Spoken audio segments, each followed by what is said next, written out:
কবি জয় গোস্বামীর মেঘ বালিকার জন্য রূপকথা।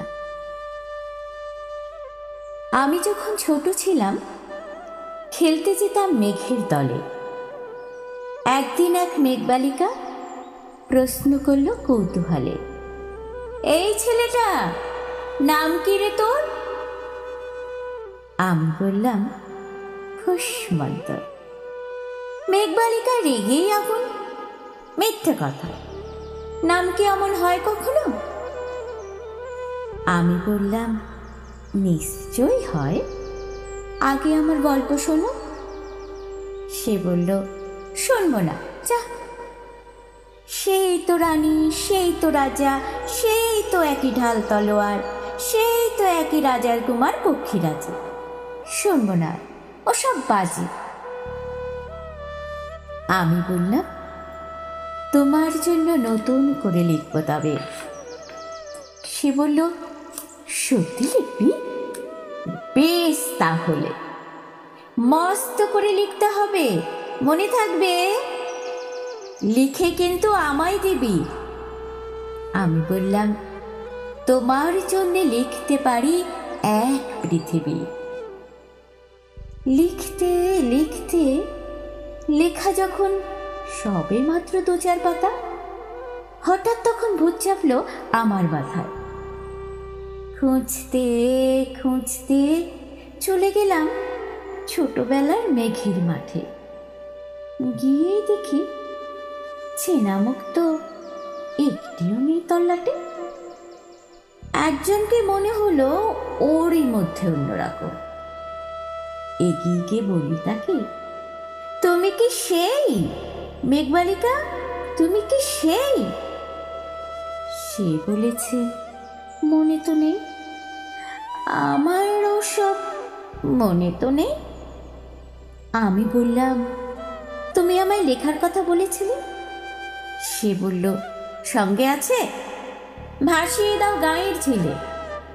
আর হ্যাঁ শোনো, এখন আমি মেঘ নই আর, সবাই এখন বৃষ্টি বলে ডাকে আমায়। বলে হঠাৎ এক পশলায় চুল থেকে নখ আমার পুরো ভিজিয়ে দিয়ে অন্য অন্য বৃষ্টি বাদল সঙ্গে নিয়ে মিলিয়ে গেল খরস্রোতায়, মিলিয়ে গেল দূরে কোথায়। বৃষ্টি বলে ডাকে আমায়, বৃষ্টি বলে ডাকে আমায়। আপন মনে বলতে বলতে আমি কেবল বসে রইলাম ভিজে একসা কাপড় জামায়, গাছের তলায় বসে রইলাম। বৃষ্টি নাকি মেঘের জন্য। এমন সময় অন্য একটি বৃষ্টি আমায় চিনতে পেরে বলল, তাতে মন খারাপের কি হয়েছে? যাও, ফিরে যাও, লেখো আবার। এখন পুরো বর্ষা চলছে, তাই আমরা সবাই এখন নানান দেশে ভীষণ ব্যস্ত। তুমিও যাও, মন দাও গে তোমার কাছে। বর্ষা থেকে ফিরে আমরা নিজেই যাব তোমার কাছে। এক পৃথিবী লিখব আমি, এক পৃথিবী লিখব বলে ঘর ছেড়ে সেই বেরিয়ে গেলাম।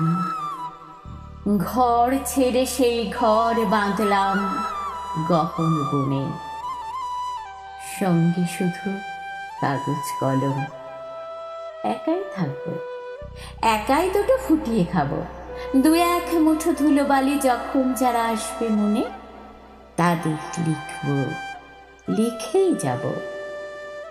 এ পৃথিবীর 100 রকম স্বপ্ন দেখার সাধ্য থাকবে যে রূপকথা, যে রূপকথা আমার একার। ঘাড় গুজে দিন লিখতে লিখতে, ঘাড় গুজে রাত লিখতে লিখতে, মুছেছে দিন, মুছেছে রাত, যখন আবার লিখবার হাত অসাড় হলো, মনে পড়ল সাল কি তারিখ, বছর কি মাস, সেসব হিসেব আর ধরিনি।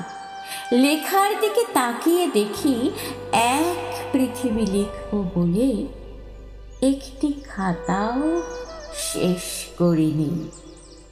সঙ্গে সঙ্গে ঝমঝমিয়ে বৃষ্টি এলো খাতার উপর, আজীবনে লেখার উপর বৃষ্টি এলো এই অরণ্যে।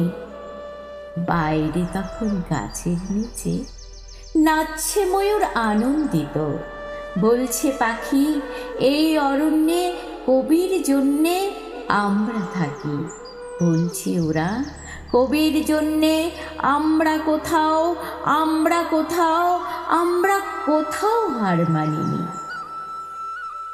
কবি তখন কুটির থেকে তাকিয়ে আছে অনেক দূরে, বনের পরে, মাঠের পরে, নদীর পরে, সেই যেখানে সারা জীবন বৃষ্টি পড়ে, বৃষ্টি পড়ে, সেই যেখানে কেউ যায়নি, কেউ যায় না কোনো দিনই। আজ সে কবি দেখতে পাচ্ছে সেই দেশে, সেই ঝর্ণা তলায় এদিক ওদিক ছুটে বেড়ায় সোনায় মোরা মেঘ হরিণী, কিশোর বেলার সেই হরিণী।